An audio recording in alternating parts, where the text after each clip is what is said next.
오늘을 마지막으로 모든 대선 후보의 공식 선거운동이 마무리됩니다. 이른바 피날레 유세, 그 장소에는 후보 저마다의 의미가 담겼다고 하는데요. 먼저 이재명 후보의 마지막 유세 장소로 가보겠습니다. 김세영 기자, 이재명 후보의 마지막 유세 장소는 서울 여의도네요. 네, 그렇습니다. 이곳 여의도는 12.3 비상계엄 당일 시민들이 계엄군의 국회 진입을 저지했고 또 지난 겨울 시민들이 찬 콘크리트 바닥에 앉아 윤석열 전 대통령의 탄핵을 요구했던 곳이기도 합니다. 이재명 후보가 이곳 여의도를 마지막 유세 장소로 정한 건 내란 종식의 의미를 부각하며 정권 교체 필요성을 강조하기 위해서입니다. 더불어민주당 이재명 후보는 조금 전 저녁 8시쯤 이곳에 도착했는데요. 이재명 후보가 도착하기 전부터 파란색 풍선과 응원봉을 든 지지자들이 이곳을 가득 메웠습니다. 일부 참석자는 탄핵 집회에 들었던 응원봉을 다시 들고 나왔다고도 했습니다. 최상병 진상규명을 요구하는 해병대 예비역 연대도 참석했습니다. 이 후보는 조금 전부터 연설을 시작했는데요. 단상 위에 오르자 지지자들은 이 후보의 이름을 연호하며 환호했습니다. 이 후보는 이 자리에서 여의도는 내란의 어둠을 민중의 빛으로 몰아낸 역사의 현장이라며 빛으로 헌법과 민주주의, 우리 모두를 구했다고 말했습니다. 이재명 후보가 공식 선거운동 첫날 첫 유세를 했던 곳은 서울 광화문이었는데요. 광화문 광장 역시 윤 전 대통령의 탄핵을 요구하는 시민들이 응원봉을 들고 모였던 곳입니다. 그만큼 이번 대선의 시작과 끝에 계엄 극복을 강조하려는 걸로 해석됩니다. 오늘 이곳에는 윤여준, 박찬대 상임총괄선대위원장, 강금실, 정은경, 김경수 총괄선대위원장 등 캠프 핵심 인사들이 총집결했습니다. 이 후보는 이곳에서 유세를 마친 뒤 오늘 밤 10시 유튜브 생방송 출연을 끝으로 22일간 이어진 이번 대선 공식 선거운동을 마무리할 예정입니다. 지금까지 서울 여의도공원에서 MBC 뉴스 김세영입니다. 국민의힘 김문수 후보는 마지막을 장식할 장소로 서울시청 앞 광장을 택했습니다. 현장에 나가 있는 취재기자 연결합니다. 박솔립 기자, 현장 분위기 어떤가요? 네, 여기는 서울시청 앞 광장입니다. 유세를 마치고 상경한 김문수 후보는 조금 전 연단에 올랐습니다. 후보 도착 전부터 사람들이 몰리며 지금은 발 디딜 틈 없이 광장이 인파로 가득 찼습니다. 지지자들은 대통령 김문수 등을 연호하며 김 후보를 지지했습니다. 김 후보의 경선 경쟁자였던 한동훈 전 대표가 깜짝 등장할지도 관심이 모였습니다. 또 나경원 의원 등 국민의힘 김문수 캠프 핵심 인사들은 물론 손학규 전 바른미래당 대표, 배현진 의원 등 김문수 후보 지지를 선언했던 중도 보수계 인사들이 참여해 보수 통합을 재차 강조했습니다. 지지자들은 김문수 대통령이라고 적힌 빨간 풍선을 들고 광장을 가득 메웠습니다. 선거운동 마지막 날인 오늘 대한민국 중심이자 수도권 민심을 상징하는 서울시청 앞 광장을 피날레 장소로 택했습니다. 대한민국의 좌절과 침몰을 막고 미래로 가겠다는 의미를 담았다고 하는데요. 시민들이 모이는 광장이고 직장인이 많은 서울의 중심이라며 미래를 꿈꾸는 젊은이들의 먹고 사는 문제를 함께 살피겠다는 의미를 담았다는 게 캠프 측 설명입니다. 김 후보는 오늘 유세 동안 윤석열 전 대통령의 비상계엄에 대해 재차 사과하며 당 혁신을 약속했던 메시지를 이어갈 것으로 보입니다. 오직 국민과 나라를 위한 길을 걷겠다는 의지를 내비친 건데요. 김 후보는 이곳에서 유세를 마치고 조금 뒤 9시부터는 홍대와 강남을 찾아 젊은층 공략에 나설 예정입니다. 청년과 폭삭 빛나수다라는 주제로 홍den거리와 신논현역 거리에서 지지를 호소하며 남은 선거운동 기간인 자정까지 유세 일정을 이어나갈 것으로 보입니다. 지금까지 서울시청에서 MBC 뉴스 박솔립입니다. 자신을 보수의 대안이라고 주장해온 개혁신당 이준석 후보는 마지막으로 전통적인 보수 강세 지역인 대구 경북을 찾아 계엄 세력도 포퓰리즘 세력도 아닌 자신을 찍어달라고 호소했습니다. 사회적 약자들을 보듬는 대선 행보를 이어온 민주노동당 권영국 후보는 저마다의 의미가 있는 서울의 지하철역들을 찾았고 특히 구의역을 방문해선 일하다 죽지 않는 사회를 만들겠다고 약속했습니다. 정상빈 기자입니다. 공식 선거운동 마지막 날 범보수 진영의 대안을 자처해온 개혁신당 이준석 후보는 이른바 보수의 심장 대구 경북으로 향했습니다. 이 후보는 거듭 거대 양당 후보를 겨냥했습니다.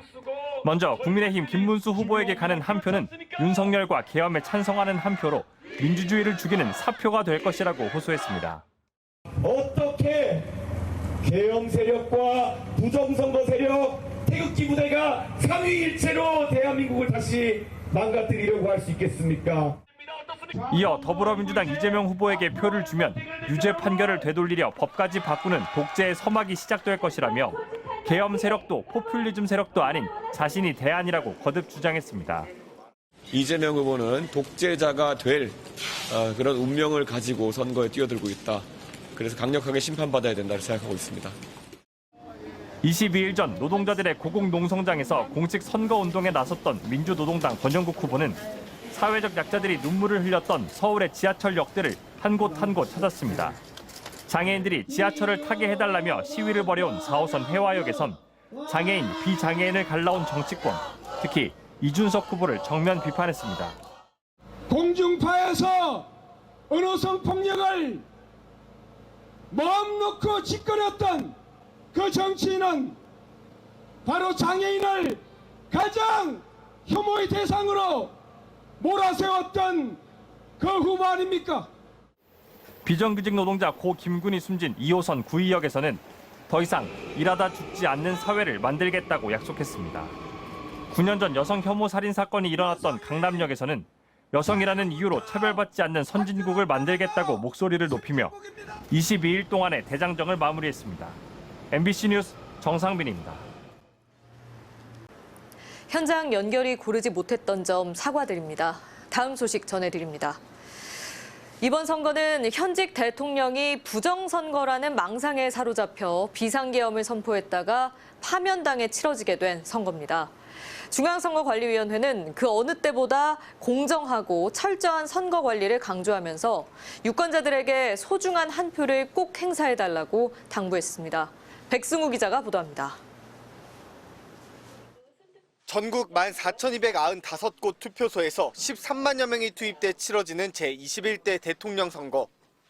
본투표를 하루 앞두고 노태학 중앙선거관리위원장이 대국민 담화를 통해 소중한 한 표를 꼭 행사해달라고 당부했습니다. 노 위원장은 특히 절차를 하나하나 설명하며 공정한 선거 관리를 여러 차례 강조했습니다. 먼저 지난해 총선 때 도입한 사전투표 보관장소 CCTV 24시간 공개, 투표지 수검표제를 그대로 적용합니다. 정당과 시민단체 추천 인사와 교수, 대학생 등으로 꾸려진 공정선거 참관단은 투표소와 개표소를 직접 참관합니다. 투표가 마무리되면 소중한 한 표 한 표를 정확하고 빈틈없이 개표해 주권자인 국민의 뜻이 온전히 나타나도록 하겠다고도 약속했습니다. 부정선거 의혹이 끊이지 않는 상황에서 선관위원장이 직접 나서 우려를 불식하고 나선 겁니다. 앞서 노 위원장은 사전투표 당시 투표지를 받은 대기줄이 투표소 밖으로 이어지는 등 관리 부실에 대해 직접 사과문을 발표했습니다. 우리 정당 참관인들도 같이 정확하게 안전하게 우리 유권자분들께서 소중하게 행사하신 그 한 표 한 표를 소중하게 관리해서 절차를 진행하도록 하겠습니다. 노 위원장은 이번 선거가 우리 사회의 갈등과 대립을 넘어 화합과 희망의 대한민국으로 나아가기 위한 중요한 선거라면서 거듭 선거 결과를 존중하고 승복해 주시기를 바란다고 덧붙였습니다. 오후 8시 투표가 마무리되면 투표함은 특수봉인지로 봉인 조치되고 경찰의 호송 아래 전국 254개 개표소로 옮겨집니다. 개표에는 7만여 명이 투입되고 각 구, 시, 군마다 정당별 6명, 무소속 후보자별 3명씩 참관인이 개표를 지켜봅니다. 지난해 총선에 이어 이번에도 실시되는 수검표제는 투표지 분류기가 누구를 찍었는지 각 후보자별로 투표지를 분류하면 개수기에 넣기 전 개표 사무원이 한 장씩 손으로 한 번 더 직접 확인하는 방식입니다. 개표 결과는 중앙선관위 홈페이지를 통해 실시간으로 공개되는데 내일 자정쯤 당선자 윤곽이 나올 것으로 보입니다. MBC 뉴스 백수입니다. 요즘 현금이나 신용카드 대신 휴대전화로 바로 결제하시는 분들 많죠. 오늘 아침 국내 최대 모바일 결제 시스템인 삼성페이가 3시간 넘게 제대로 작동하지 않아 이용자들이 큰 불편을 겪었습니다. 이지은 기자입니다. 서울 마포의 한 편의점. 아침 일찍 찾아온 손님들이 그냥 돌아갔습니다. 스마트폰으로 결제하려는데 계속 먹통이 됐기 때문입니다. 이제 실물 없이 이제 삼성페이만 사용하시는 분들도 되게 많으시잖아요. 그런 분들은 이제 어쩔 수 없이 돌아가시거나 아니면 현금 결제 이런 식으로만. 문제는 삼성페이의 결제 시스템이었습니다. 앱을 열어 지문 인식을 해도 결제창으로 넘어가지 않았습니다. 결제 오류는 오전 7시부터 벌어졌습니다. 온라인 커뮤니티와 SNS에는 편의점에서 결제가 안 돼 당황했다, 지갑 없이 슈퍼에 갔다가 빈손으로 나왔다는 등 불만을 호소하는 글이 잇따랐습니다. 삼성전자는 오류가 발생한 지 2시간이 지난 뒤에야 이를 공지했고 3시간 반 만에 복구를 마쳤습니다. 삼성전자는 일부 카드사와 전용선 네트워크에 장애가 있었다면서 보안이나 해킹은 원인이 아니라고 밝혔습니다. 이와 관련해 과학기술정보통신부는 장애 원인 등을 검토한 뒤 현장 조사 여부를 결정할 방침이라고 밝혔습니다.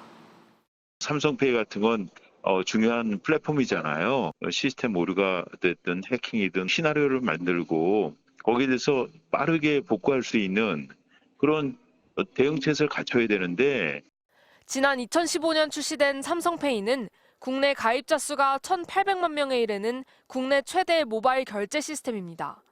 앞서 삼성페이는 지난 4월 16일에도 네트워크 장비 문제로 3분 동안 오류가 발생한 적이 있습니다. MBC 뉴스 이지은입니다.